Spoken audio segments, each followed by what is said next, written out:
شہنشاہ کائنات صلی اللہ علیہ وسلم نے ایک ایک وقت میں 2 پتھر اپنے پیٹ پہ باندھ کر خدا کا قرآن پڑھا. آج لوگ مکھن کھا کر قرآن نہیں پڑھتے. نعرہ تکبیر. زندگی کے لمحات کس دکھوں میں، کن پریشانیوں میں رات گزرتی ہے، دن بیت جاتا ہے، صبح و شام گزر رہی ہے، سارا جہان سوتا ہے، شہنشاہ کائنات مصلی پہ کھڑے ہو کر ساری رات روتے ہیں. آج امت کو یاد نہیں، انہوں نے تو تجھے عرش عظیم پہ بیٹھ کے نہ بلایا. کس کی سفر کا ذکر کروں؟ مہینہ بھی رجب کا ہے، معراج شریف کا مہینہ ہے. آپ کی زندگی کے نرالے 2 سفر، ایک معراج شریف اور ایک ہجرت مبارک. کمال ہو گیا. معراج کے لیے جبریل آیا، معراج کے لیے جبریل آیا اور اطلاع دی کہ اللہ پاک نے آپ کو بلایا ہے. اور ہجرت کے لیے رسول اکرم صلی اللہ علیہ وسلم صدیق کے دروازے پہ خود تشریف لائے. جبریل براق ساتھ لایا سواری کے لیے. ہجرت والی رات میں صدیق نے کہا میری موجودگی میں کیسے براق، میں خود سواری بنوں گا.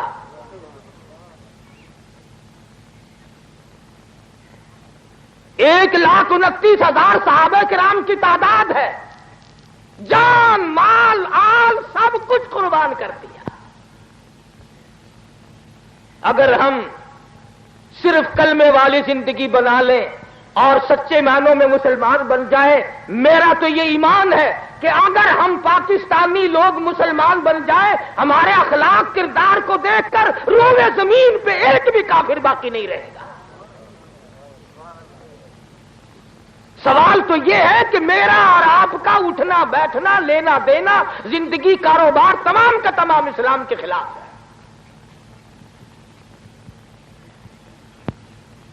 مجھے کئی مرتبہ ملک سے باہر بھی جانے کا اتفاق ہوتا ہے. عموماً ہندو لوگ یہی اعتراض کرتے ہیں کہ جی اگر آپ لوگ قرآن کو مان لیں تو دنیا میں کوئی بھی پھر منکر نہیں رہے گا. مصیبت تو یہ ہے کہ آپ لوگ نہیں مانتے. مثلا قرآن نے کہا کسی کی بہو بیٹی کی طرف نگاہ نہ اٹھاؤ، مگر ہم باز نہیں آتے. قرآن کریم نے مطالبہ کیا، حکم دیا شراب نہ پیو حرام ہے. ہم نے کہا نہیں جی، یہ پیسے جو اللہ نے دیے ہیں ان کو پھر ہم خرچ کہاں کریں. قرآن کریم نے کہا جوا نہ کھیلو. اس نے کہا جی پھر اور دن نہیں کٹتا، رات کو دل نہیں لگتا، پھر وقت کیسے کٹے. قرآن کریم نے کہا کسی کو قتل نہ کرو.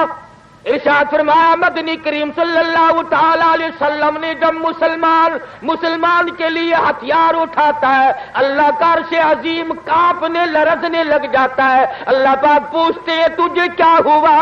عرش عظیم رو کے کہتا ہے ناحق مسلمان کا خون ہو رہا ہے.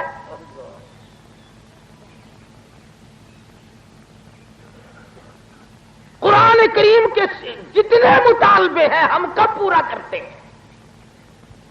اور پھر کمال یہ ہے کہ میں اور آپ تمام کے تمام، ہر آدمی کہتا کہ جی جنت میری اور میرے باپ کی جنت ہمیں الاٹ ہے، اور کوئی جائے نہ جائے ہم تو جائیں گے ہی. اگر دوستو اتنا سستا سودا ہوتا بلال حبشی کا چمڑا نہ ادھیڑا جاتا. اگر جنت اتنی سستی ہوتی زنیرہ کی آنکھیں نہ نکالی جاتی. اگر جنت اتنی سستی ہوتی لبینہ کا چمڑا مکے کی گلیوں میں نہ ادھیڑا جاتا.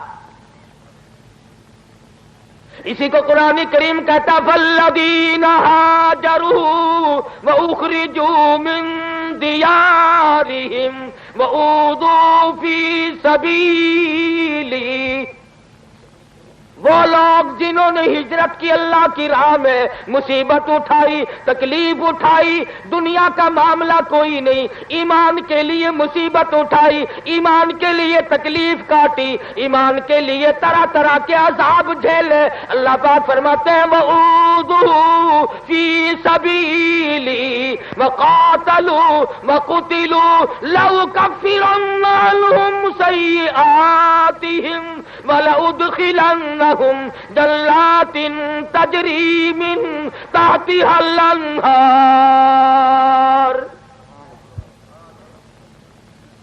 مزہ تو تب ہے نا ادھر آدمی مر رہا ہو، ادھر جنت کا فرشتہ یہ کہے آ جا تیرا بڑی دیر سے انتظار ہو رہا ہے۔ مگر یہ بات دولت سے نہیں بنتی، مربوں سے نہیں بنتی، اونچی کرسی مل جائے اس سے نہیں بنتی، اعمال کی بات ہے ساری۔ اعمال اچھے کرتا ہے آدمی تو بات بنے گی، ورنہ نہیں۔ امام الانبیاء محبوب کبریا حضرت محمد مصطفیٰ صلی اللہ تعالی علیہ وسلم نے ارشاد فرمایا، او لوگوں اپنی زندگی کا ایک ایک لمحہ شمار کیا کرو۔ صحابہ کرام سے پوچھا تمہیں اپنی زندگی کی کس قدر امید ہے؟ ایک صحابی کہنے لگا مجھے ظہر کے بعد عصر کی نماز کی امید ہے، ایک صحابی کہنے لگا مجھے مغرب کے بعد عشاء کی امید ہے، ایک نے کہا مجھے عشاء کے بعد فجر کی امید ہے۔ حضور اکرم صلی اللہ علیہ وسلم نے فرمایا تم نے بڑی لمبی امیدیں باندھ رکھی ہیں۔ آپ نے صحابہ کرام کے سامنے اپنا قدم مبارک اٹھایا، اپنا پیر اٹھایا اور فرمایا اے لوگوں میں محمد الرسول اللہ صلی اللہ علیہ وسلم کا یہ حال ہے، یہ جو میں نے پیر قدم اٹھایا ہے نہ معلوم زمین پہ رکھا بھی جائے گا کہ نہیں۔ فرمایا میرا یہ حال ہے جو سانس اندر کو گیا نہ معلوم وہ لوٹ کے باہر بھی آئے گا کہ نہیں۔ صحابہ کرام نے عرض کر دیا یا رسول اللہ صلی اللہ علیہ وسلم ارشاد فرماؤ آدمی کی جان کیسے نکلتی ہے؟ فرمایا ریشمین کپڑا لے لو، خاردار کانٹوں والے جھاڑ پہ ڈال دو، لکڑیوں سے چھیتو، پلہ پکڑ کر کھینچو جیسے اس کا سوت ٹوٹ جاتا ہے۔ فرمایا آدمی کی رگوں کو یوں توڑ کے رکھ دیا جاتا ہے۔ فرمایا مکھی بیٹھ جائے پہاڑ معلوم ہوتا ہے۔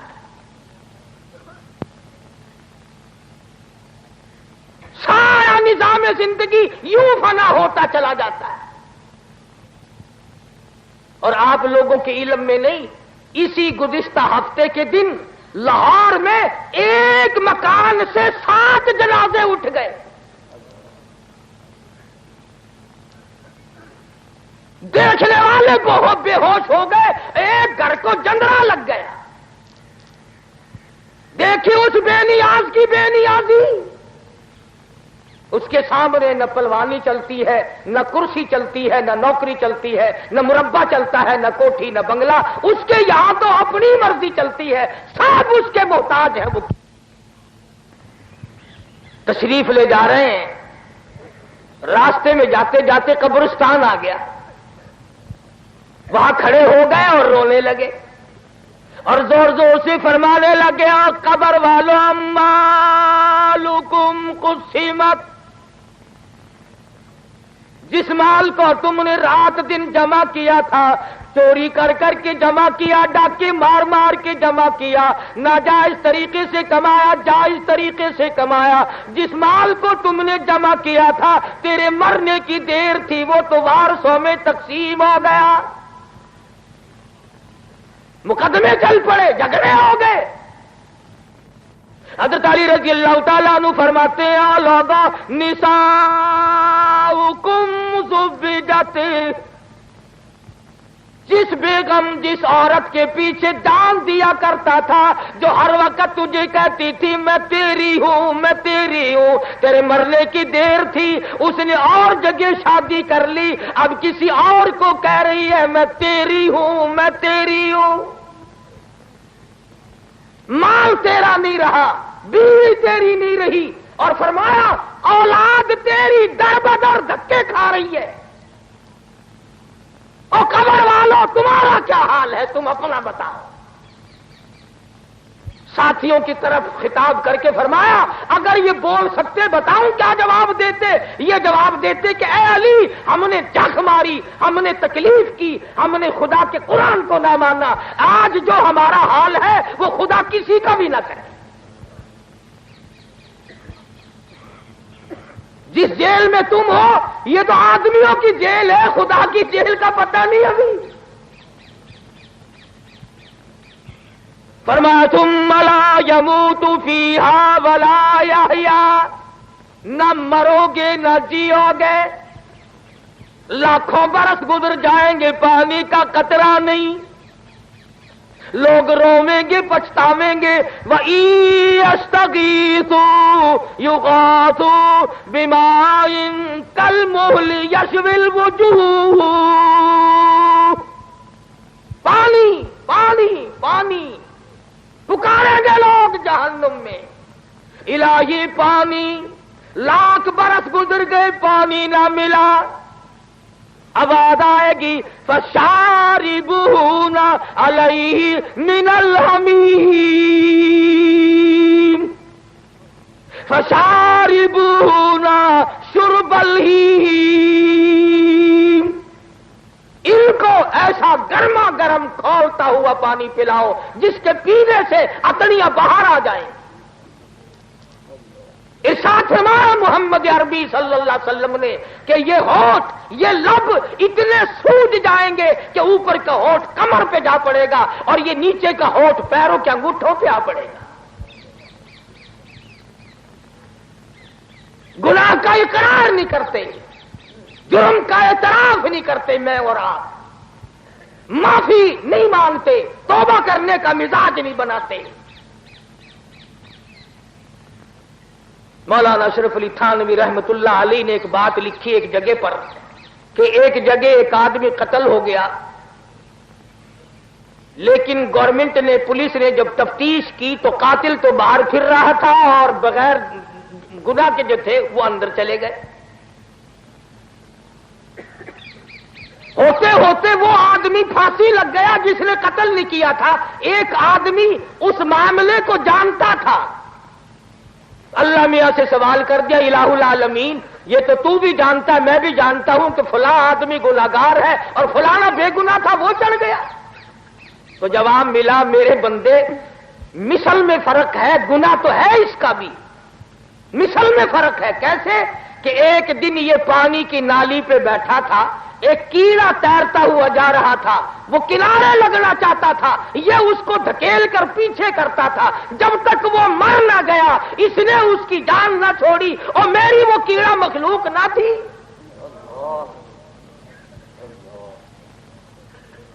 میں نے اس کا انتقام لیا ہے۔ بعضا گناہ آدمی سے ایسا ہوتا ہے کہ اس کو آدمی سمجھتا بھی نہیں کہ میں نے کیا کہ نہیں، اور یوں ہی اس کا دربار معاف کرنے کے لیے کھلا ہے۔ حدیث پاک میں آتا ہے کہ بنی اسرائیل کی ایک طائفہ بدکار عورت گزر رہی ہے، ایک کتا پیاسا کنویں کے پاس کھڑا ہوا ہے، ہانپ رہا ہے، کانپ رہا ہے، ترس آ گیا، دوپٹے کی رسی بنائی اور جوتے کا ڈول بنایا، پانی کنویں میں سے نکال کر پلا دیا۔ آواز آئی ہے تو بدکارا، ہے تو فاحشہ، تو نے میرے کتے پہ کرم کیا، جا میں نے تجھ پر رحم کر دیا۔ اس میں آتا ہے کہ اللہ پاک کے حضور میں ایک آدمی پیش ہوگا، اللہ پاک فرمائیں گے کہ تو نے گلی سے روڑا اس لیے ہٹایا تھا کہ اندھیرے میں کسی کو ٹھوکر نہ لگ جائے، تو نے میرے بندوں کو تکلیف سے بچایا، جا میں نے تجھے عذاب قیامت سے بچا دیا۔ اور کبھی یوں ہوگا، ارشاد فرمایا مدنی کریم صلی اللہ تعالی علیہ وسلم نے ایک آدمی پیش ہوگا، آواز آئے گی جا تو نے میرے فلاں بندے کے عیب کھولے تھے، آج میں نے تیرے عیبوں کا دفتر کھول دیا۔ حاصل یہ کہ صحابہ کرام اور حضور اکرم صلی اللہ علیہ وسلم اور اولیاء کرام کے جتنے بھی واقعات اور حالات ہیں وہ تمام کے تمام ہمارے لیے زندگی گزارنے کا ایک عجیب راستہ بنتے ہیں۔ ذکر تو ہم سب کرتے، ہم کہتے تو میں اور آپ ہم سارے ہیں، خدا سچا، خدا کا قرآن سچا، نبی سچا، نبی کا فرمان سچا، اہل بیت سچے، ان کا فرمان سچا، صحابہ کرام سچے، ان کا فرمان سچا، وہ ٹھیک ہے، لیکن عمل اس کے مطابق ہم کرتے نہیں۔ نماز اپنی مرضی کی، روزے اپنی مرضی کے، حرام و حلال کھانے پینے کے میدان میں ہم تمام کے تمام اپنی مرضی چلاتے ہیں۔ وہ غلام کس کام کا جس نے اپنی مرضی چلائی، وہ اولاد کس کام کی جس نے اپنی مرضی چلائی، وہ بیوی کس کام کی جس نے اپنی مرضی چلائی، وہ بندہ کس کام کا جو خدا کی نہیں مانتا۔ خدا کہتا ہے کہ میرے محبوب کی اطاعت کرو، ہر معاملے میں اطاعت کرو۔ اور مجذوب نے تو بڑی عجیب عجیب باتیں کہی ہیں، بڑا عجیب اللہ والا گزرا ہے، کہتا ہے کہ یہی تجھ کو دھن ہے رہوں سب سے بالا، یہی تجھ کو دھن ہے رہوں سب سے بالا، او زینت نرالی ہو فیشن نرالا، اور جیا کرتا ہے کیا یوں ہی مرنے والا، تجھے حسن ظاہر نے دھوکے میں ڈالا۔ مرنے والا کبھی یوں زندگی گزارتا ہے، بڑی عجیب عجیب بات کہتا ہے، کبھی کہتا ہے کہ کیسے کیسے گھر اجاڑے موت نے، کھیل کتنوں کے بگاڑے موت نے، پیل اتل کیا کیا پچھاڑے موت نے، سرو قد قبروں میں گاڑے موت نے۔ کروڑوں سالہ زندگی، آخرت کی زندگی، قیامت والی زندگی، پلسرات سے گزرنے والی زندگی، اس کے لیے ہمیں صبح شام رات دن تیاری کرنی چاہیے۔ حدیث پاک میں آتا ہے 50 قرآن کریم میں 50,000 سال کا ایک دن، فرمایا اذا السماء انشقت، یہ آسمان پھٹ پڑے گا، اذا الشمس کورت، یہ سورج گر پڑے گا، واذا النجوم انکدرت، یہ ستارے زمین پہ گر پڑیں گے، وتکون الجبال کالعہن المنفوش، پہاڑ کپاس کی طرح ہوا میں اڑتے پھریں گے۔ جن لوگوں نے عشق والی زندگی بسر کی محمد عربی صلی اللہ علیہ وسلم کے ساتھ، ان کا کچھ اور ہی حال بنا۔ کیا شان ہے ان لوگوں کی جو سدا اور ہمیشہ حضور صلی اللہ علیہ وسلم کے ساتھ رہے۔ ارے 2 جہان قربان کر دوں ان آنکھوں پہ جنہوں نے حضور کا ایک مرتبہ نہیں لاکھوں مرتبہ دیدار کیا۔ وہ شاگرد کتنے اچھے ہوں گے جن کا استاد محمد مصطفیٰ ہو صلی اللہ علیہ وسلم، وہ مرید کتنے اچھے ہوں گے جن کا پیر محمد مصطفیٰ ہو صلی اللہ علیہ وسلم، وہ مقتدی کتنے اچھے ہوں گے جن کا امام الانبیاء ہو، وہ فوج کتنی اچھی ہوگی جن کا کمانڈر ان چیف کالی کملی والا ہو، وہ سرکاری ملازم کتنے خوش نصیب ہوں گے جن کا صدر محمد عربی صلی اللہ علیہ وسلم۔ نعرہ تکبیر۔ آپ اور میں دنیا میں رہتے ہیں، اگر ہمارے کسی محلے گلی کوچے میں رشتہ کرنے کے لیے وزیر اعظم آ جائے، گورنر آ جائے، کوئی بڑا افسر آ جائے، سارے محلے کے منہ میں پانی آ جاتا ہے، لے بھی یہ تو مزے کر گیا، بڑوں سے رشتہ داری ہو گئی۔ ارے تم اس کے بارے میں کیا کہو گے جس کے دروازے پہ امام الانبیاء دلہا بن کر آئے؟ اس کی شان کا کیا کہنا جس کا داماد محمد مصطفیٰ ہو صلی اللہ علیہ وسلم، اور اس جوان کی شان کا کیا کہنا جو 2 مرتبہ حضور اکرم صلی اللہ علیہ وسلم کے دروازے پہ دلہا اور گھوٹ بن کر آیا۔ وہ عثمان ہے، اور کیا شان ہے علی مرتضی رضی اللہ تعالی عنہ کی کہ اللہ تبارک و تعالی نے سیدہ فاطمہ الزہرا رضی اللہ تعالی عنہ حضرت بطول کا شوہر بنا دیا، حسنین کریمین کا ابا بنایا، محمد مصطفیٰ کا داماد بنایا، سرتاج العالیہ بنایا۔ شان سنو، حال حال کیا ہے؟ وضو کر رہے ہیں، رنگ پیلا پڑ گیا، زرد پڑ گیا. کسی نے کہا امیر المومنین کیا بات ہے، کیا خوف آ گیا؟ فرمایا جانتے نہیں ہو؟ احکم الحاکمین کے دربار میں کھڑا ہونے لگا. جائے گا. میں عرض کر رہا تھا کہ حضرت علی نماز کے لیے کھڑے ہوتے ہوئے رنگ پیلا پڑ رہا. حضرت حسین سب کا رضی اللہ تعالیٰ مسجد کے دروازے پہ آئے، دھڑام سے بے ہوش ہو کر گر پڑے. کسی نے پوچھا کیا بات ہے؟ فرمایا جانتے نہیں ہو؟ احکم الحاکمین کا دربار ہے. امام زین العابدین رحمہ اللہ، امام حسین کا لخت جگر ہے. فرض نمازوں کے علاوہ 1000 رکعت نفل پڑھتا رات دن میں. 1000 رکعت نفل پڑھتے ہیں. اور یوں ہماری طرح ٹھونگے نہیں مارتے. رات کا وقت ہے، سردی کا موسم ہے، انگیٹھی میں کولے سلگا کر نماز کی نیت باندھ لی. کولا چٹخا، آگ لگی، چھت جلی، مکان جلا، دروازہ جلا. لوگوں نے بتیرا شور مچایا، حضرت دروازہ کھولو، حضرت دروازہ کھولو، مگر کوئی نہیں کھلا. لوگوں نے دروازہ توڑا، خیال کر لیا جل گئے ہوں گے، شہید ہو گئے ہوں گے. اندر جا کے دیکھا حسین کا لخت جگر مصلی پہ کھڑا ہوا اطمینان سے قرآن پڑھ رہا ہے. سلام پھیرا. لوگوں نے کہا حضرت جی یہ سب کچھ جل جلا گیا، آپ نے نماز ختم نہ کی.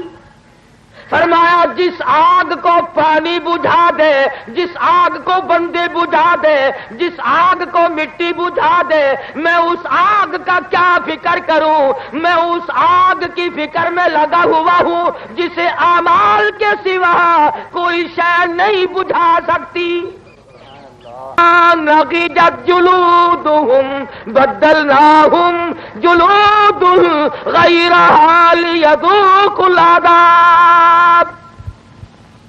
100 تہ چمڑے کی جلتی جائیں گی، پیچھے نیا بنتا آئے گا.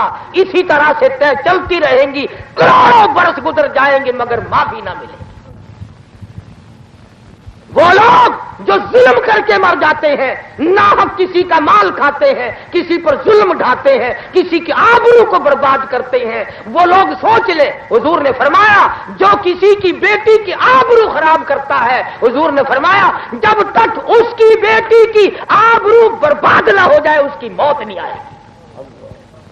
فرمایا جو کسی کی بہن کی آبرو خراب کرتا ہے، حضور نے فرمایا جو کسی کی بیٹی کی آبرو خراب کرتا ہے، حضور نے فرمایا جب تک اس کی بیٹی کی آبرو برباد نہ ہو جائے اس کی موت نہیں آئے. فرمایا جو کسی کی بہن کی آبرو خراب کرتا ہے، جب تک اس کی بہن کی آبرو خراب نہ ہو جائے اس کی موت نہیں آئے. فرمایا جو کسی کی بیوی پہ ڈاکہ ڈالتا ہے، جب تک اس کی بیوی پہ ڈاکہ نہ پڑ جائے اس کی موت نہیں آئے. اگر ہمارا ان چیزوں پہ ایمان اور یقین ہو تو ہماری ساری دنیا جنت نہ بن جائے. سارا معاشرہ اچھے سے اچھا ہو سکتا ہے. اگر ہم تو یہ کہتے ہیں کہ دیکھو جی فلاں تو یوں کرتا ہے، میں یوں کیوں کروں؟ ارے قبر تیری اپنی، میری اپنی، اعمال اپنے اپنے، حساب و کتاب اپنا اپنا، قیامت کے دن تمام تر محل اور رنگ روپ الگ الگ اپنا اپنا. پلسرات سے جب سب لوگ گزر رہے ہوں گے، انبیاء گزریں گے، اولیاء گزریں گے، صحابہ کرام گزریں گے، کتب اور ابدال گزریں گے، آئے گی ایک ہستی کی باری. شرم کے طور پر عرض کر رہا ہوں کہ کتنی بڑی بات ہے. اعلان ہوگا ایک فرشتے کو، آؤ فرشتے اعلان کر، او کلیم اللہ، او خلیل اللہ، او ذبیح اللہ، او روح اللہ، اے صحابہ کرام، اے شیخ عبد القادر جیلانی، اے علی احمد حجویری، تمام کے تمام اپنی نظروں کو نیچا کر لو، اس لیے کہ خاتون جنت پل صراط سے گزرنے والی ہے. ابو بکر صدیق رضی اللہ تعالیٰ عنہ، فاروق اعظم، عثمان ذی النورین، علی مرتضیٰ، 1,29,000 صحابہ. تم یوں سوچ رہے ہوگے کہ ہم نے تو بڑی قربانیاں دے رکھی ہیں اسلام کے لیے، کبھی بلال کی قبر سے جا کے تو پوچھو تجھ پہ کیا بیتی تھی؟ سینے پہ پتھر کی چٹان، کمر کے نیچے دہتے ہوئے شعلے اور کولے۔ امیہ بن خلف کئی مرتبہ یہاں گردن پہ پیر رکھ کر دبایا کرتا تھا، بلال کی زبان باہر نکل آتی تھی، مگر نہیں، دین سے، ایمان سے، قرآن سے کبھی نہیں پھرا۔ ابو بکر صدیق رضی اللہ تعالیٰ عنہ نے کلمہ پڑھنے کے بعد اپنا مال اور اپنی زندگی اسی پر خرچ کر دی کہ ضعفاء، غرباء، بالکل کمزور لوگوں کی مدد کی جائے۔ ایک محلے میں جا نکلے اور جا کے دیکھا ایک بڑھیا 70 سالہ ہے، کافروں نے پکڑ رکھا ہے، پانی کی دیگ میں بٹھا کر سر کے اوپر ہاتھ رکھ کر نیچے دبایا ہوا ہے۔ بہت دیر ہو گئی، ابو بکر کہتے ہیں میرا خیال ہو گیا مر گئی ہوگی، شہید ہو گئی ہوگی، مگر کافی دیر کے بعد جب سر باہر نکالا تو کہنے لگی اللہ احد، لوگوں اللہ ایک ہے، کوئی اس کا ساتھی نہیں، کوئی اس کا ہمسر نہیں، کوئی اس کا شریک نہیں۔ ان کافروں نے پھر سر پر ہاتھ رکھ کر غوطہ دیا اور بہت دیر کے بعد پھر منہ باہر نکالا، فرماتی اللہ الصمد، اللہ والا بے نیاز۔ زبان سے تو ہم سب کہتے ہیں بڑا بے نیاز ہے، مگر اس کی بے نیازی پر ہم لوگ دل سے یقین کریں تو جب بات بنتی ہے۔ میں تو کئی مرتبہ اپنے جمعوں میں کہا کرتا ہوں کہ کم سے کم اتنا ہی سوچ لو کہ کسی بڑے آدمی کا ملازم یا بڑے آدمی کا بیٹا اگر جیل میں آ جائے تو برابر والے کہتے ہیں یار تیرا آدمی جیل میں پڑا ہوا، تیرے تعلقات کا کیا بنا، تیری دولت کا کیا بنا؟ اور لوگوں تو کلمہ پڑھتا ہے کالی کملی والے کا اور جہنم میں جائے گا۔ کتنی بڑی بات ہے یہ! ایک ایک لمحہ اور زندگی کا ایک ایک سانس قیمتی ہے۔ قرآن کریم میں ہے کہ میدان قیامت میں لوگ جب حالات دیکھیں گے افسوس کے ہاتھ ملتے ملتے اپنی ہتھیلیوں کی کھال اتار ماریں گے۔ اے کاش میں نیکی کرتا، اے کاش میں خدا ترس بنتا، اے کاش میں کسی غریب کی ہمدردی کرتا۔ ابو بکر صدیق رضی اللہ تعالی عنہ وہ جوان ہے، خلافت کا دور ہے۔ فاروق اعظم فرماتے ہیں کہ مدینے پاک میں ایک بڑھیا رہتی تھی، محتاج تھی آنکھوں سے، میرا دل چاہا کہ یہ نیکی میں کماؤں۔ فجر کی نماز کے بعد میں اس کے دروازے پہ گیا اور آواز دی، میں نے بوڑھی اماں برتن دے پانی بھر کے لا دوں۔ اندر سے آواز آئی، جزاک اللہ، اللہ تعالیٰ تجھے جزائے خیر عطا فرمائے، تجھ سے پہلے کوئی اور سارا کاروبار کر کے چلا گیا۔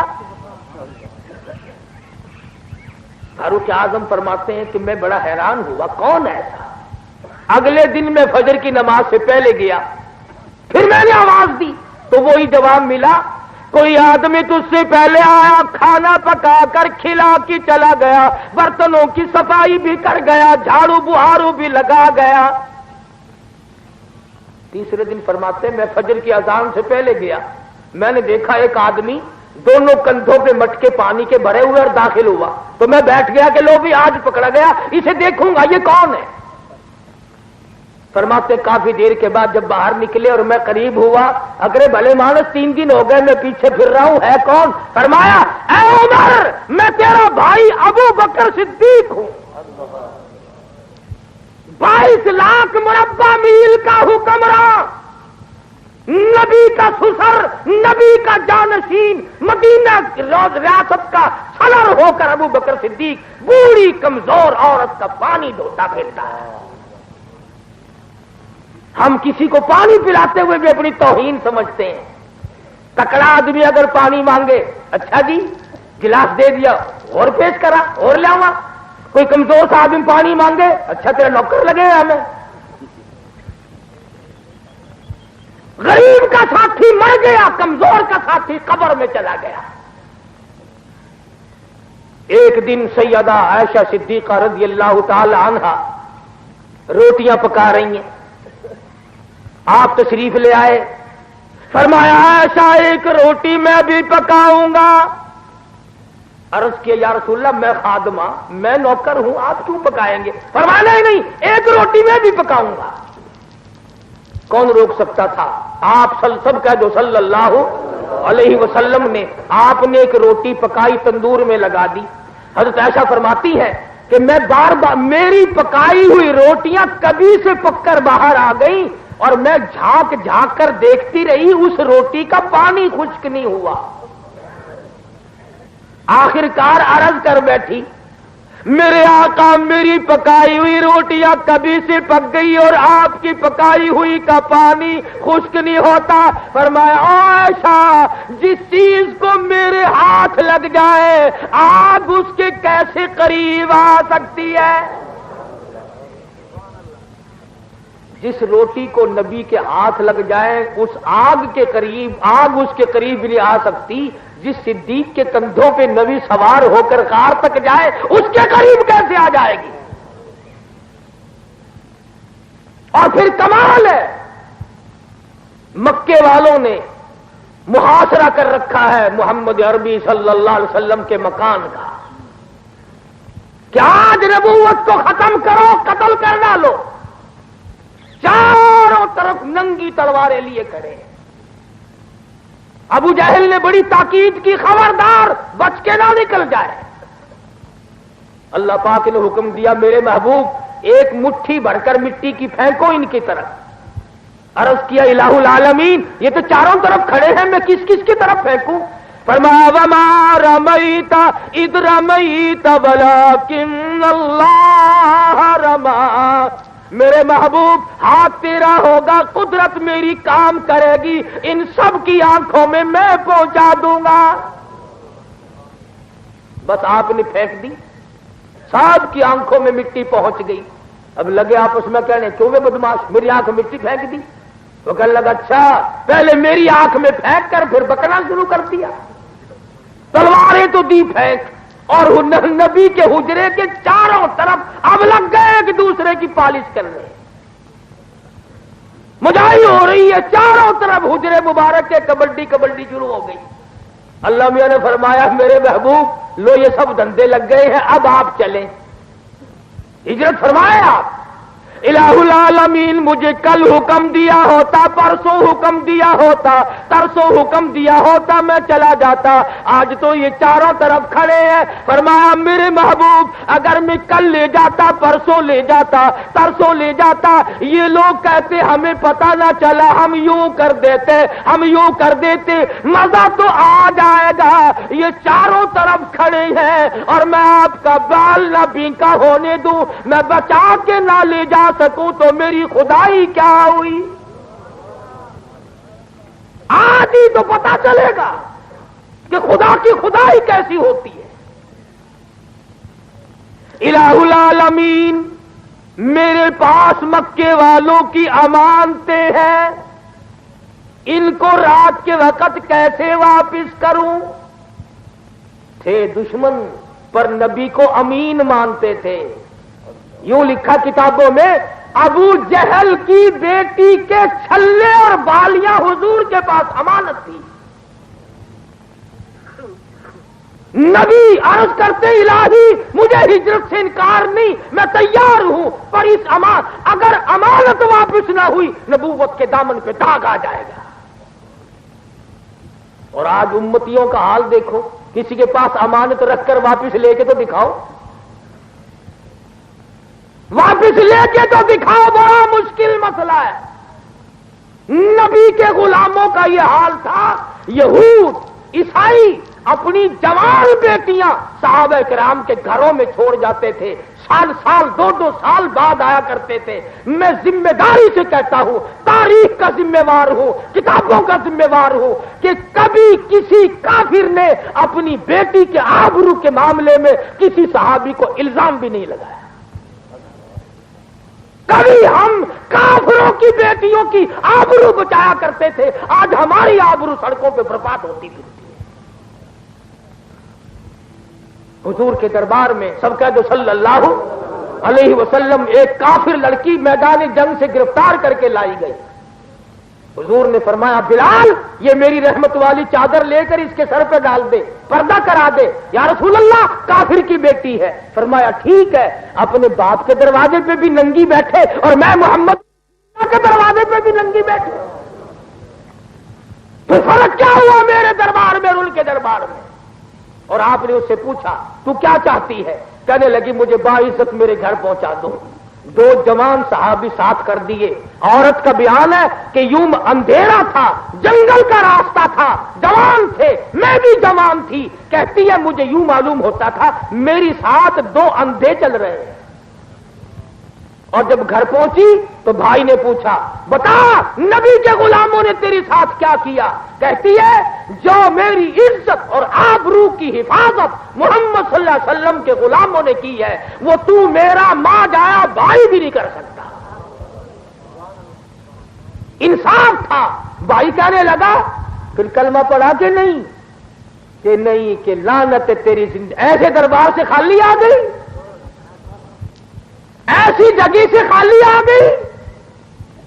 کہنے لگی ارادہ تو ہوا تھا پر میں نے یہ سوچا کہ میں جنت میں جاؤں اور بھائی میرا جہنم میں جائے، اصل میں تجھے لینے آئی ہوں، دونوں چل کر اس دروازے کی غلامی کریں گے۔ اور اسی کو کہتا کہ چلو ڈھونڈے غلاموں کو، چلو ڈھونڈے غلاموں کو، شہنشاہ کر دیا جس نے زمانے بھر کے غلاموں کو، آقا کر دیا جس نے۔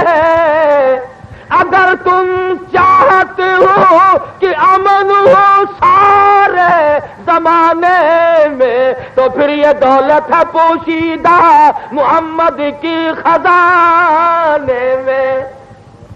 کہنے لگی دونوں چل کر اسی دربار کے غلامی کریں گے جہاں سے سب کچھ ملتا ہے۔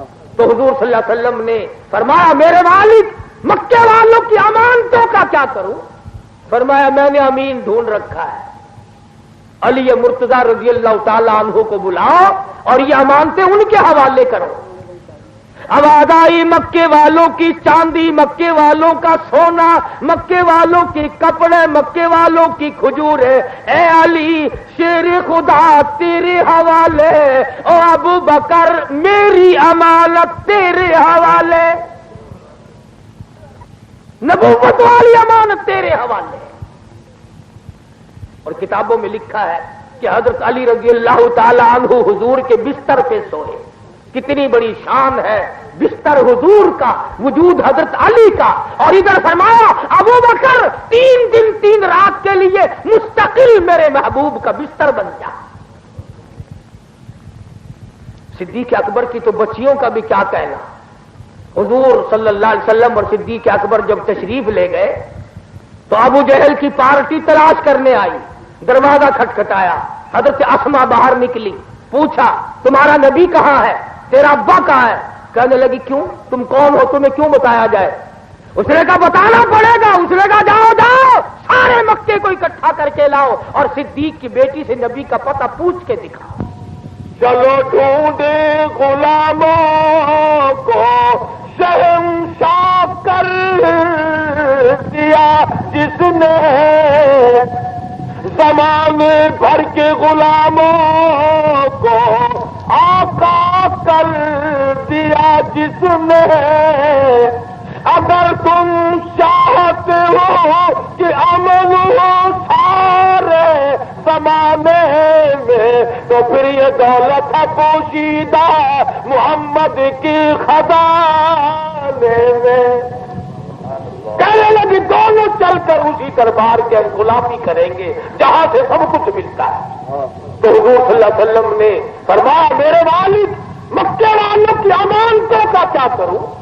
فرمایا میں نے امین ڈھونڈ رکھا ہے، علی مرتضی رضی اللہ تعالی عنہ کو بلاؤ اور یہ امانتیں ان کے حوالے کرو۔ آواز آئی مکے والوں کی چاندی، مکے والوں کا سونا، مکے والوں کے کپڑے، مکے والوں کی کھجوریں، اے علی شیر خدا تیرے حوالے، او ابو بکر میری امانت تیرے حوالے۔ حوالے ہیں۔ اور کتابوں میں لکھا ہے کہ حضرت علی رضی اللہ تعالی عنہ حضور کے بستر پہ سوئے۔ کتنی بڑی شان ہے بستر حضور کا، وجود حضرت علی کا، اور ادھر فرمایا ابو بکر 3 دن 3 رات کے لیے مستقل میرے محبوب کا بستر بن گیا۔ صدیق اکبر کی تو بچیوں کا بھی کیا کہنا، حضور صلی اللہ علیہ وسلم اور صدیق اکبر جب تشریف لے گئے تو ابو جہل کی پارٹی تلاش کرنے آئی، دروازہ کھٹکھٹایا، حضرت اسما باہر نکلی، پوچھا تمہارا نبی کہاں ہے، تیرا ابا کہاں ہے؟ کہنے لگی کیوں، تم کون ہو، تمہیں کیوں بتایا جائے؟ اس نے کہا بتانا پڑے گا۔ اس نے کہا جاؤ جاؤ سارے مکے کو اکٹھا کر کے لاؤ اور صدیق کی بیٹی سے نبی کا پتہ پوچھ کے دکھاؤ۔ نہیں گزری، حضرت اسما کے بال پکڑ کر ابو جہل نے پٹاخ سے پتھر میں مارا اور کہتی ہے تم سارا مکہ آ جائے، تمام کے تمام زور لگاؤ، میرے جان کا قیمت تو بنا سکتے ہو پر شہنشاہ کائنات کا پتہ نہیں پوچھ سکتے۔ پھر رات کو کھانا لے کر غار میں گئی ہے حضرت اسما رضی اللہ تعالی عنہا۔ خدا کی قسم یہ ایسی معصومہ اور نیک بچی تھی صدیق اکبر کی۔ حضرت زبیر کے ساتھ شادی ہوئی، بالکل غریب تھے، سارا دن کھجوروں کی گٹھلیاں اکٹھی کرتی، شام کو آمن دستے میں کوٹ کر، شام کو پانی پی کر اور کچھ کھجوروں کی گٹھلیاں پانی میں گھول کر پی جاتی اور ساری رات مصلے پہ کھڑی ہو کر قرآن پڑھا کرتی۔ حضور کے پاس غار میں گئی کھانا لے کر، تو تمہیں اگر کوئی 6 مہینے میں 1 دن 4 کیلے 2 مالٹے دے جائے، ساری عمر یاد رکھتے ہو لوگ فلانا آدمی ملاقات کے لیے آیا تھا فروٹ دے گیا تھا۔ ارے اس کو کیا کہو گے جو اکیلی عورت ساتھ لڑکی پہاڑ کی چڑھائی 4 میل کی چڑھائی طے کر کے اور غار میں جا کر محمد عربی صلی اللہ علیہ وسلم کو کھانا پیش کرتی ہے۔ اور آپ نے فرمایا اسما یہ تیرا ماتھا کیسے پھوٹ گیا، یہ چوٹ کیسی؟ عرض کیا کچھ نہیں، فرمایا نہیں کچھ تو ہوا ہے۔ حضرت اسما کی چیخ نکل گئی، اللہ کے نبی کی جھولی پھیل گئی، یا اللہ ابو بکر پہ کرم فرما، سارا خاندان میرے لیے دکھ اٹھا رہا۔ جنہوں نے جان دی، مال دی، دیا، آل قربان کی، اللہ پاک نے ان کو ایسا شرف قبولیت عطا فرمایا، فرمایا میرے محبوب کے دائیں بائیں سو جاؤ، دائیں بائیں سو جاؤ، جنت کے اندر آرام کرو۔ مدینہ بڑی شے ہے، اللہ سب کو دیکھنا نصیب فرمائے۔ ہاں حاجیوں سے پوچھو، مدینے کے اندر ہزاروں کتے پھرتے ہیں، مگر کوئی بتا نہیں سکتا کہ کبھی کسی نے کتے کو بھونکتا سنا ہو۔ مدینے کا کتا نہیں بھونکتا، ادب کرتا ہے۔ یہ کون سا شہر ہے اس میں محمد عربی صلی اللہ علیہ وسلم اور حضور کے 10,000 جرنیل سوئے ہوئے؟ قسم دے کر پوچھو حاجیوں سے جو 6 مہینے رہ کے آتے ہیں، کتا کتے کو نہیں۔ میں نے خود تجربہ کیا، جنت البقیع کے دروازے کے قریب 1 روٹی 4 کتے کھڑے تھے، ہم نے بیچ میں پھینک دی، لپک کر آئے، ثابت روٹی دیکھ کر پیچھے کو ہٹ گئے، ٹکڑے کر کے لالا جب کھا۔ اور مدینے کا کتا نہیں لڑتا تو نبی کا دیوانہ اور غلام اور مسلمان ہو کے لڑتا پھرتا ہے۔ مدینے کا کتا شرم کرتا ہے، تو اتنا بڑا جوان ہو کر شرم نہیں کرتا؟ مدینے کی بلی ککڑی کو نہیں چھیڑتی، مدینے کی بلی ککڑی کو نہیں چھیڑتی، مرغی کو نہیں چھیڑتی، برابر کھڑے کھیلتے رہتے ہیں سارا دن، جا کے دیکھو۔ ہم ان چیزوں سے بھی مارے گئے۔ اور سنو، ککڑی جو ہوتی ہے مرغی، اسے 1000 فٹ بلندی پر چیل نظر آتی ہے، ہیل۔ اللہ میاں نے رادار دے رکھا ہے ہیل کی آنکھ میں، نہ وہ امریکہ سے منگوائے، نہ روس سے، نہ چائنا سے، خدا نے قدرتی رادار لگایا ہوا ہے اس کے دماغ میں۔ 1000 فٹ بلندی پہ چیل ہوتی ہے، ہیل ہوتی ہے، اور وہ کو کو کو کر کے اپنے بچوں کے لیے خطرے کا الارم بجاتی ہے۔ خبردار ہوائی حملہ ہو گیا، آ جاؤ۔ جتنے ککڑی کے بچے ماں کے پروں کے سر کے نیچے آ جاتے ہیں بچ جاتے ہیں، جو باہر رہ جاتا ہے اسے اٹھا کر لے جاتی ہے۔ جب خطرہ ٹل جاتا ہے پھر کو کو کر کے امن کا اعلان کرتی ہے، پھر اس کے بچے باہر نکل کر دانا چگنا کھانا پینا شروع کر دیتے ہیں۔ اور لوگوں، مرغی کے بچے کو اپنی ماں کے کو کو پہ یقین آ گیا، تجھے نبی کے اس 6,666 آیتوں والا قرآن لایا ہے، تیرا نبی تجھے اس پہ یقین آیا؟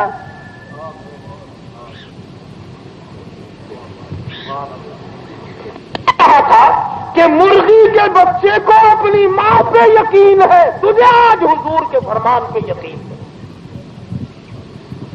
آج اگر ریڈیو پہ کوئی خبر آ جائے، عملہ بھی آپ لوگ اندر باہر کے سب مانتے، اور میں اپنے کنوں نال سنا، میں خود سنا، اخبار وچ میں آپ پڑھا، ٹی وی وچ میں آپ دیکھا، ٹی وی کی خبر صحیح، ریڈیو کی خبر صحیح، اخبار کی خبر صحیح، اور امام الانبیاء کی خبر صحیح نہیں۔ تیرے نبی نے جو رات دن تیرے لیے دامن پھیلا پھیلا کر دعائیں مانگی ہیں، حضور اکرم صلی اللہ علیہ وسلم نے، تجھے اس کے حضور کے فرمان پر یقین نہیں؟ حضور نے فرمایا کسی کو تکلیف نہ دو، کسی کو پریشان نہ کرو، کسی کا دل نہ دکھاؤ، کسی کو قتل نہ کرو، کسی کا مال نہ لوٹو، جھوٹ نہ بولو، اپنی نگاہ کسی پر غلط مت ڈالو، پھر تو یہ تمام چیزیں صحیح آ جائیں گی۔ یہ تمہارا ملتان شہر، حافظ جمال روڈ یہاں موجود ہے، بعض لوگ دور کے بھی ہوں گے، بعض لوگ نزدیک کے بھی ہوں گے۔ حافظ صاحب رحمت اللہ علیہ کا جب انتقال ہونے لگا تو وصیت نامہ لکھ دیا۔ ہم تو وصیت نامہ لکھتے ہیں نا کہ آدھی زمین فلاں لڑکے کی، آدھی زمین فلاں لڑکے کی، فلانا مکان فلاں کا، فلاں فلاں، پہلی بیوی کا اور دوسری بیوی کا۔ مگر حافظ صاحب رحمت اللہ علیہ نے لکھا ہے وصیت نامہ میرا نماز جنازہ وہ آدمی پڑھائے جس کی تمام عمر میں کبھی بھی کسی حال میں بھی کسی وجہ سے بھی تہجد کی نماز قضا کبھی نہ ہوئی ہو۔ فرمایا میری نماز جنازہ وہ آدمی پڑھائے جس کی تمام عمر میں کبھی بھی کسی حال میں بھی عصر کی دیگر کی سنت قضا نہ ہوئی ہو۔ حافظ جمال کا انتقال ہو گیا، تاریخ ملتان میں جا کے پڑھ لو، سچائی کا زمانہ تھا۔ صبح سے لے کر یہ وقت آ گیا جنازہ کون پڑھائے؟ قاضی موجود تھے، مفتی موجود تھے، قاری موجود تھے، عالم موجود تھے، محدث موجود تھے، یہ تمام لوگ تھے، مگر اپنے اندر یہ شرطیں نہیں دیکھتے تھے، اس لیے نماز جنازہ پڑھانے کے لیے کوئی آگے نہ بڑھا۔ اگر آج کل کوئی تم لکھ دو گے نا، ایسا آدمی لنگوٹا کس کے آئے گا جس نے کبھی فرض بھی نہیں پڑھے ہوں گے، کہے گا چلو اخبار میں فوٹو تو آئے گا۔ وہ سچائی کا زمانہ تھا، وہ سچائی کا دور تھا، لوگ سچے زندہ رہتے تھے اور سچائی پہ مرا کرتے تھے۔ یہ عصر کا وقت قریب ہو گیا، جنازہ لیے بیٹھے ہیں ملتان شہر میں، ایک نوجوان آیا اور جنازے کے قریب کھڑا ہو کے کہنے لگا لوگوں صفے باندھو، میں نماز جنازہ پڑھاؤں گا۔ اور ایک اور بات بتا دوں، اس زمانے میں لوگ نماز جنازہ مفت پڑھایا کرتے تھے، اب تو قیمت لگتی ہے، ہر چیز جو مہنگی ہو گئی۔ اگلے دن میں نے مولویوں سے کہا تھا کہ میٹنگ بلاؤ، اعلان کرو کہ نماز جنازے کے بھی پیسے بڑھ جائیں گے انشاءاللہ۔ جب چھولے کی دال کے پیسے بڑھ سکتے ہیں، اگر فصل آلووں کے پیسے بڑھ سکتے ہیں، نماز جنازہ کے نہیں بڑھ سکتے۔ امیر آدمی مر جائے گا بڑا تکڑا، سارے مولوی بل بلائے آ جائیں گے، ٹانگے والا, ریڑھی والا, غریب, مزارع, کاشتکار مر جائے, بلانے کے لیے مولویوں کو آتے ہیں نا, ہم خود طالب اجام الڈیا نماز جنازہ پڑھا. غریب کی نماز جنازہ چھوٹی سی, امیر کی نماز جنازہ لمبی. دیکھا جیسی روح تھی ویسے فرشتے بڑھ گئے, جیسے تم تھے ویسے ہم ہو گئے. ہوا سب کو لگتی ہے, حالات بگڑ کر رہ گئے. عصر کا وقت قریب آیا, ایک نوجوان کھڑا ہو کے کہنے لگا, لوگوں صفیں درست کرو, میں نماز جنازہ پڑھاؤں گا. لوگوں نے کہا حضرت جی شرطیں بڑی سخت ہیں. فرمانے لگے الحمدللہ جب سے میں نے وہ سنبھالا ساری زندگی میں میری نماز تہجد قضا نہیں ہوئی. فرمایا جب سے میں نے وہ سنبھالا عصر کی سنتیں میری ایک دن بھی قضا نہیں ہوئی. اللہ والے تو کون ہے؟ فرمانے لگے خیر پور ٹامہ والی کا باشندہ ہوں, ذات کا کمبھار ہوں, خواجہ خدا بخش میرا نام ہے.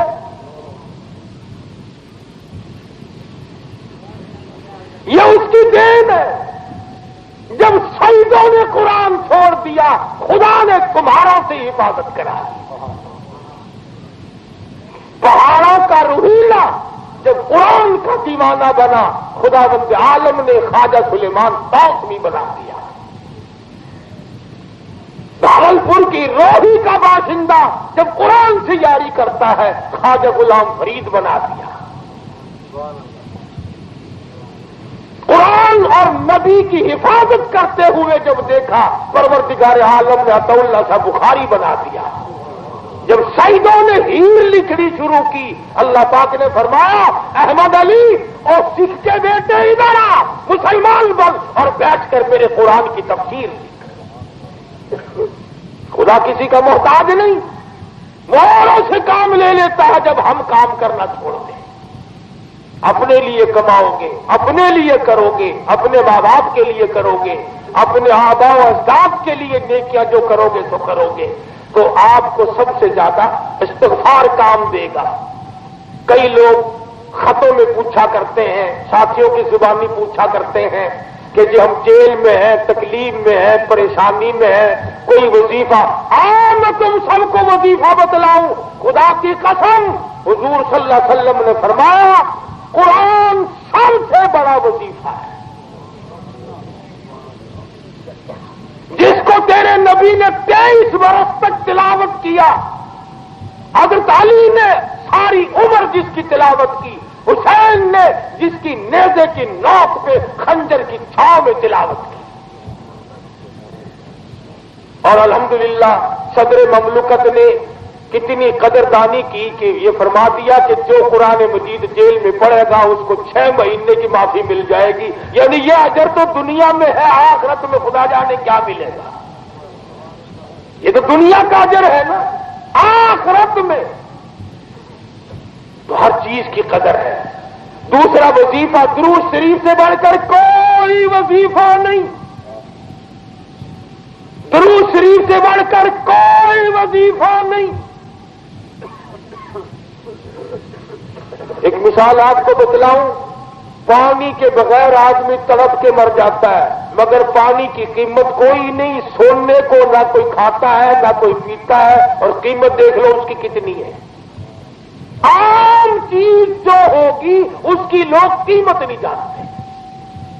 درود شریف اتنا قیمتی ہے. فرمایا جو ایک مرتبہ درود شریف پڑھتا ہے اللہ تعالیٰ کی 10 بار رحمت اس پہ آتی ہے, 10 گنا معاف ہوتے ہیں, 10 درجے بلند ہوتے ہیں.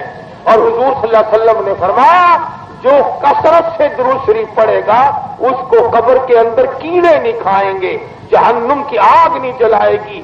صحابہ کرام نے پوچھا کثرت کا کیا مطلب ہے؟ فرمایا جو 3 تسبیحاں رات دن میں درود شریف کی پوری کر لیں. یہ جو الٹ سلٹ وظیفے بتاتے ہیں نا لوگ بے شمار, ان پڑھ آدمی, بے نماز لوگ الٹے سلٹے بتایا کرتے ہیں.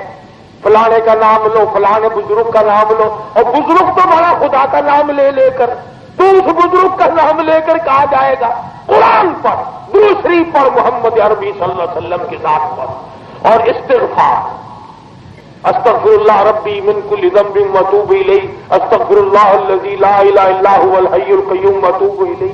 حضرت حسن بصری رحمۃ اللہ علیہ کی خدمت میں 7 قسم کے آدمی آئے، الگ الگ انہوں نے اپنی حاجت پیش کی۔ آپ نے فرمایا سب کے سب استغفار پڑھا کرو، سب کے سب استغفار پڑھا کرو۔ لوگ کہنے لگے جی حاجتیں الگ الگ تھیں اور دوا ایک ہی بتلا دی۔ فرمایا گناہ معاف ہوتے ہیں، جب گناہ معاف ہو جائیں گے جو مانگو گے وہی مل جائے گا۔ تو اس لیے میں نے یہ آپ کو وظیفہ بتا دیا، قرآن پڑھو، درود شریف پڑھو، استغفار پڑھو، اللہ اللہ کرو، اپنے گناہوں کی معافی مانگو، دل میں کسی کی طرف سے حسد نہ کرو، بغض نہ رکھو، عداوت نہ رکھو۔ اللہ پاک ہم سب پر کرم فرمائے۔ وآخر دعوانا ان الحمدللہ رب العالمین۔ کیا لکھا؟ سیدنا ابو بکر صدیق رضی اللہ تعالی عنہ کے پاس ایک بہت بڑا مسودہ تھا جس میں حدیثیں لکھ رکھی تھی، مگر صدیق اکبر کو جب یہ حدیث معلوم ہوئی من کذب علی متعمدا فلیتبوأ مقعدہ من النار او کما قال النبی صلی اللہ علیہ وسلم۔ حضور فرماتے ہیں صلی اللہ علیہ وسلم کہ جس نے ایک لفظ بھی مجھ پر جھوٹ بولا اس نے جہنم میں اپنا ٹھکانہ بنا لیا۔ یہ جو بیچارے تھوڑے لکھے پڑے لوگ کہہ دیا کرتے ہیں نا کہ حضور نے یوں فرمایا، حدیث میں یوں ہے، حدیث میں یوں ہے، اس سے بڑا احتیاط کرنا چاہیے۔ جب تک صحیح علم نہ ہو آدمی کو اس قسم کی بات سے پرہیز کرنا چاہیے تاکہ حضور کی اس وعید میں داخل نہ ہو جائے۔ تو صدیق اکبر کو جب یہ حدیث معلوم ہوئی تو ان کو شبہ پڑا کہ کوئی چھوٹا بڑا لفظ آگے پیچھے نہ ہو رہا ہو اور کوئی حدیث ایسی نہ ہو جس میں کوئی شبہ باقی رہ جائے اور میں اس کو آگے چلاؤں اور قیامت کے دن مجھ پر یہ عذاب نہ آ جائے۔ تو صدیق اکبر رضی اللہ تعالیٰ عنہ نے حضور کی عظمت رکھتے ہوئے، آپ کے کلام کی عظمت کرتے ہوئے اس حدیث کے مسودے کو چلا دیا، اور حضرت عائشہ صدیقہ بھی سامنے تھی اور تمام صحابہ کرام نے اس بات کو پسند فرمایا۔ یہی حال ہے اب اگر کوئی آدمی قرآن مجید کے ورقوں کا ادب کرتا ہے اور اس نیت سے، کتابوں میں مسئلہ اختلافی مسئلہ نہیں، اس نیت سے وہ پاک جگہ رکھ کر جلا لے اور اس سوار اس راکھ کو بالکل محفوظ جگہ دبائے جہاں پیر بھی نہ آئے، یہ سب سے اچھا طریقہ ہے ادب کا اور حفاظت کا۔ مسئلے کی بات ہے۔ الرحمن الرحیم، دوسری پڑھ کے دعا مانگو سارے۔ اللہم صلی علی محمد وعلی آل محمد کما صلیت علی ابراہیم وعلی آل ابراہیم انک حمید مجید۔ اللہم بارک علی محمد وعلی آل محمد کما بارکت علی ابراہیم وعلی آل ابراہیم انک حمید مجید۔ الہ العالمین، یہ جتنے تیرے بندے بیٹھے ہیں یا اللہ سب کی تمناؤں کو پورا فرما، سب کی نیک آرزوؤں کو پورا فرما، ان سب کی مشکلات کو آسان فرما، ان کی پریشانیوں کو دور فرما۔ یا اللہ مسلمانوں کو آپس میں جذبہ محبت عطا فرما، مربت عطا فرما، ایک دوسرے کے حقوق کو پہچاننے کی توفیق عطا فرما۔ یا الہ العالمین، سارے پاکستان کی حفاظت فرما، تمام مسلمانوں کی جان مال عزت آبرو اور ایمان کی حفاظت فرما۔ یا اللہ پاکستان کے داخلی خارجی دشمنوں کو ذلیل و خوار کر دے۔ یا اللہ اس ملک میں اسلام کا بول بالا فرما، کفر کا منہ کالا فرما۔ یا اللہ نظام قرآن کو بالا تر فرما۔ الہ العالمین، ہم تمام مسلمانوں کو توبہ کرنے والا بنا۔ یا اللہ ہمارے گناہوں کو نہ دیکھ، اپنے کرم و فضل کو دیکھ۔ یا اللہ ہم سب کی اولاد کو نیک بنا، ہمارے گھروں کو خیر و برکتوں سے آباد فرما۔ یا اللہ انتظامیہ کو بھی اپنی مہربانیوں سے نواز دے، اور یہ جتنے ساتھی بیٹھے ہیں تیری کریمی کا دریا بہتا ہے، تو سب کو غوطہ دے کر معاف کر دے۔ یا اللہ سب کی مشکلوں کو آسان فرما۔ یا سزائے موت والوں نے جنہوں نے اپیل کی ہے، پروردگار عالم ان کے حال پہ فضل فرما، سب کے حال پہ کرم فرما۔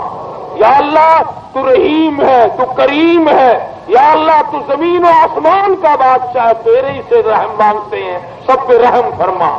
یا اللہ کرم فرما، یا اللہ رحم کا معاملہ فرما، فضل کا معاملہ فرما، یا اللہ کریمی کا معاملہ فرما۔ محمد عربی صلی اللہ علیہ وسلم کی غلامی نصیب فرما، عظمت محبت نصیب فرما، یا اللہ اللہ والوں کی محبت نصیب فرما۔